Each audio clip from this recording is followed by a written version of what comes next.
ไข่สันเป็นนานาสบัดหายเสียงครูสุเนลอายุวันโนสุขังพลังด้วยเถินเอาสาธุเอาตอนนี้ทั้งประมุขประธานเนาะประเดชพระคุณนะยาท่านใหญ่สมพงษ์แม่ตาจิตโตที่ปรึกษาศูนย์กลางอปสแล้วก็ยาท่านสอนนินแก้วน้ำนะสร้างการประธานอปสเมืองศรีสัตนาก็ได้มาหอดมาถึงแล้วพร้อมด้วยคณะอปสเมืองพระมหาเถรานุเถระทุกองค์ก็ได้ขึ้นสู่อาสงฆ์เป็นที่เรียบร้อยแล้วทั้งเจ้าภาพเจ้าศรัทธาก็พร้อมแล้วเนาะทั้งคณะเจ้าภาพเจ้าศรัทธาเด้อเนาะคณะเจ้าภาพเจ้าศรัทธากับพร้อมแล้ว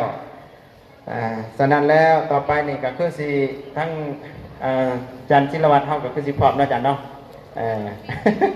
เพิ่นพร้อมตั้งแต่ต้นพุ่นเด้มาถ่าแต่ต้นเอาต่อไปก็สิได้มอบหน้าที่ให้อาจารย์จัดการพร้อมมาบ่หน่อย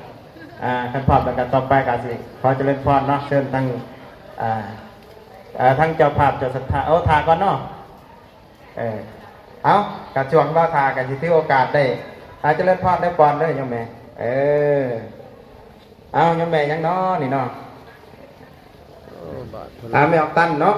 ไม่ออกตันจอมเพชรรวมโมตนา100,000 กีบเอาซาถูกบุญขับนำสู่เด้อไม่ตันเด้อสุขภาพแข็งแรง